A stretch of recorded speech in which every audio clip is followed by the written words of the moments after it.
It has been pretty wild, man, to watch the Democrat Party corporate media propaganda partnership just work so incredibly hard on the weakest, thinnest narratives that they can imagine. I mean, for weeks now, Donald Trump and JD Vance have been talking about policy. I mean, for weeks, they've talked about undeniable failures that Kamala Harris has been a part of over the last 4 years. And they've talked a lot about real character defects and real dishonesty problems of both her and Tim Walz. And all we've heard from the left is Republicans are weird and some crazy garbage about JD Vance and cat ladies. I mean, it's embarrassing, right? But it's all coming to an end, man. I'm going to show you an interview that JD Vance did yesterday with CNN. It is an absolute show. JD Vance, he's a killer, man. He's proven more every single day why he was chosen. And this is why the left really needs to redefine him as some kind of weirdo or something, right? But as you watch this, guys, put yourself in the shoes of the average CNN viewer and just imagine what it must be like to watch a guy that you've been told is just some authoritarian, woman-hating weirdo show up like this. And think about what it must be like to realize that the weird guy is on your network and the people that they're protecting haven't even bothered to show up. Just watch this guy work. And I can't believe I have to ask you this, but I do, because Donald Trump has been attacking Kamala Harris's racial identity.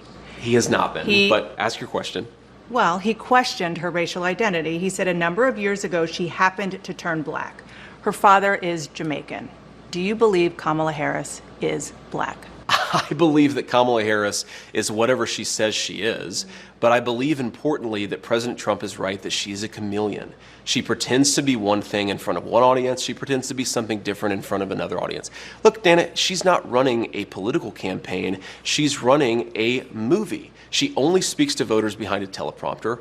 Everything is scripted. She doesn't have her policy positions out there. She hasn't answered why she wanted to ban fracking, but now she doesn't. She wanted to fund police, but now she doesn't. She wanted to open the border, but now she doesn't. She should have to answer for why she presents a different set of policies to one audience and a different set of policies to another audience. And I think that's what President Trump is getting at. This is a fundamentally fake person. She's different depending on who she's in front of. With respect, you Please. Changed your position on an important thing, which is Donald Trump. Of course I did. And so why are honest you not a about it. chameleon? Because, Dana, I've explained to the American people what's different.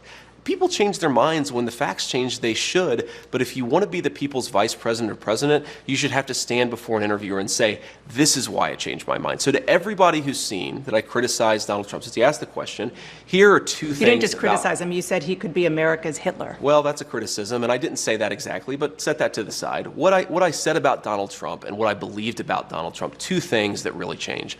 First of all, I didn't think Donald Trump would be a good president. He was a great president. Wages were rising. The world was more peaceful. Remember, when Donald Trump was running for president the first time, they said he would start World War III. He brought more peace to the world than any president of my lifetime. The second thing, Dana, is I believed, and I'm ashamed of it, I believed a lot of the media lies about Donald Trump in 2016.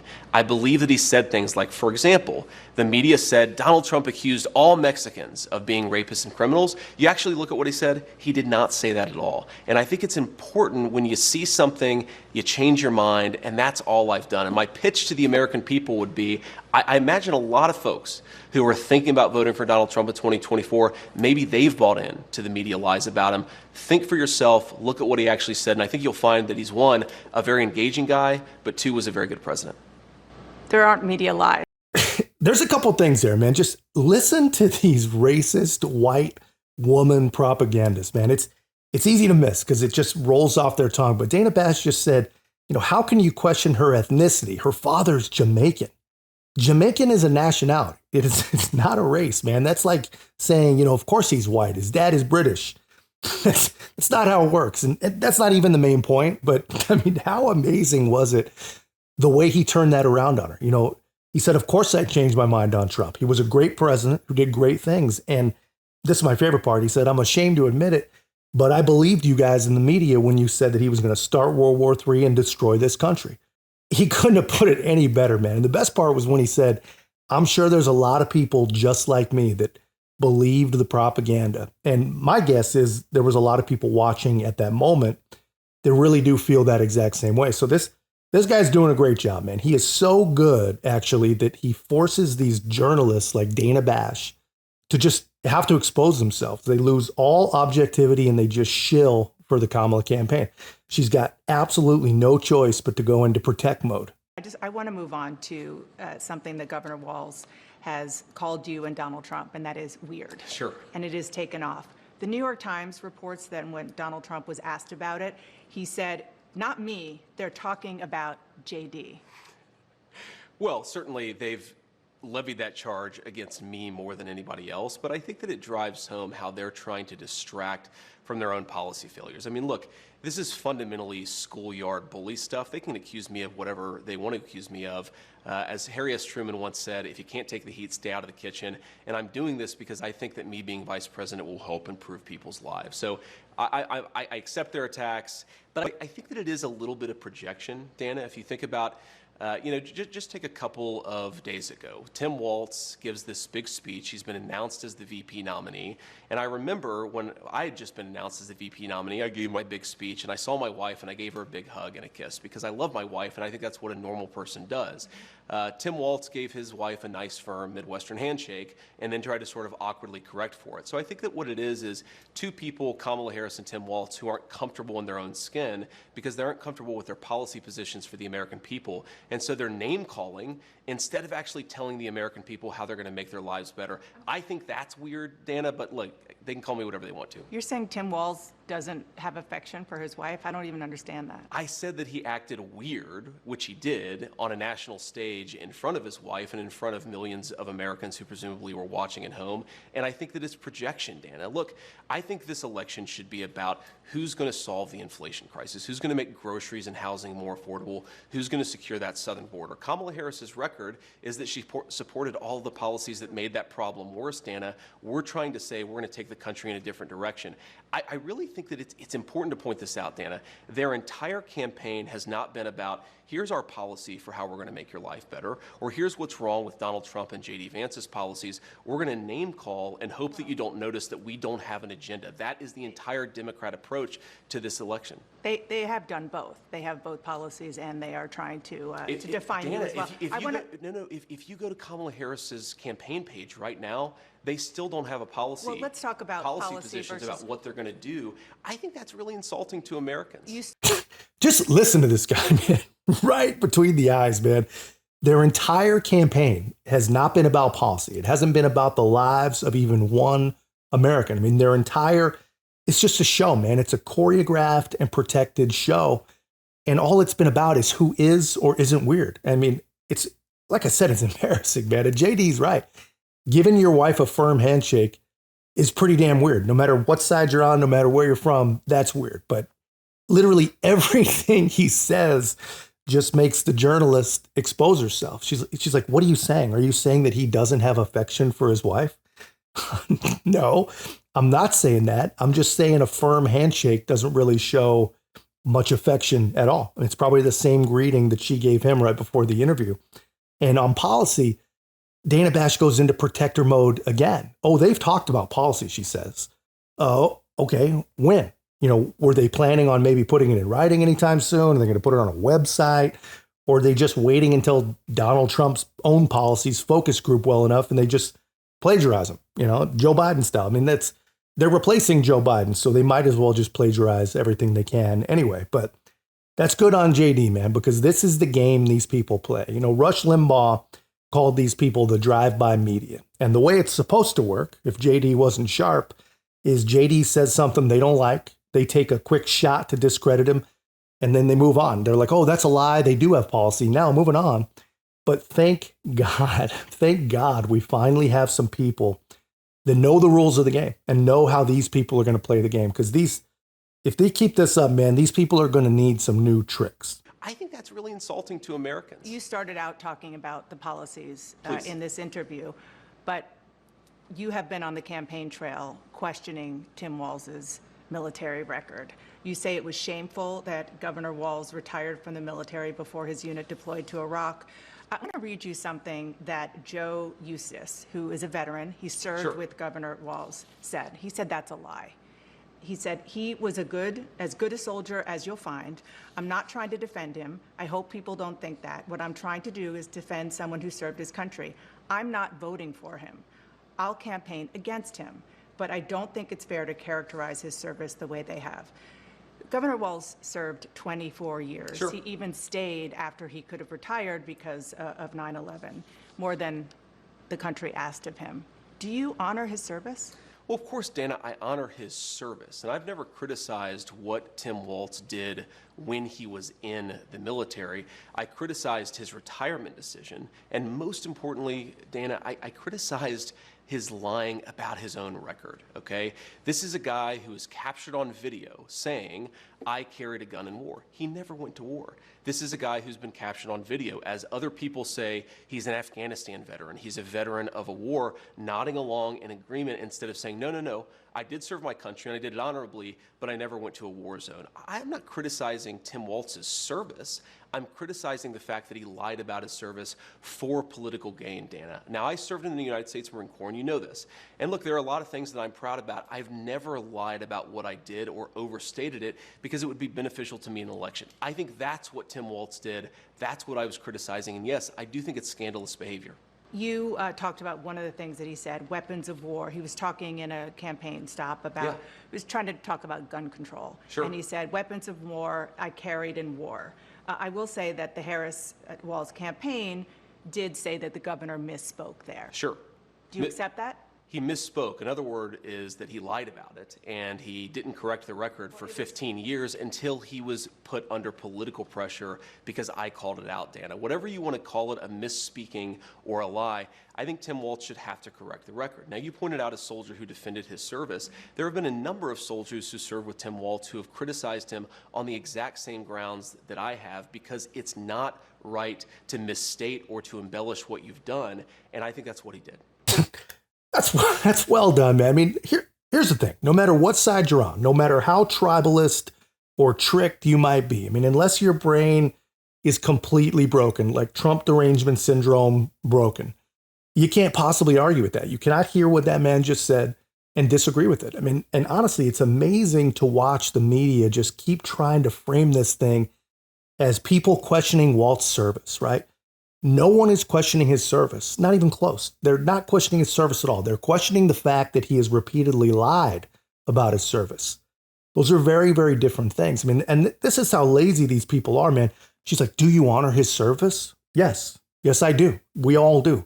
But when he lies about his service, he actually doesn't honor his service or that of any other veteran that has served. And to me, it's not complicated, man. It really is that simple. And it's funny. I mean, honestly, do you think that Dana Bash or any other paid propagandist would let Trump slide on anything if he just said, oh yeah, my bad, I misspoke?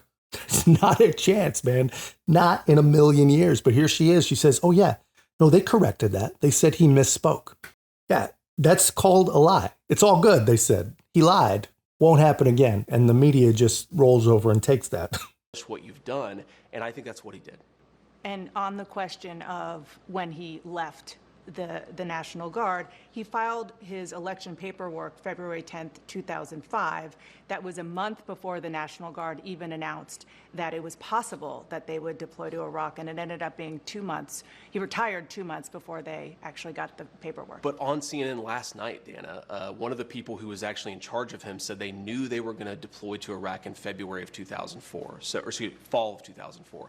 So he knew he was going to Iraq. He decided to quit, to retire, whatever word you want to use. Retire. Because he wanted to run for Congress. He lied about that. He said that when he decided to retire, he did not know that he was going to Iraq. That is another untruth, as even his senior military officer said. So again, I'm not criticizing the service. I'm criticizing the dishonesty. Dishonesty spoken in favor and for the purpose of political benefit. And I think that the most important thing here, Dana, is it goes to Kamala Harris's judgment.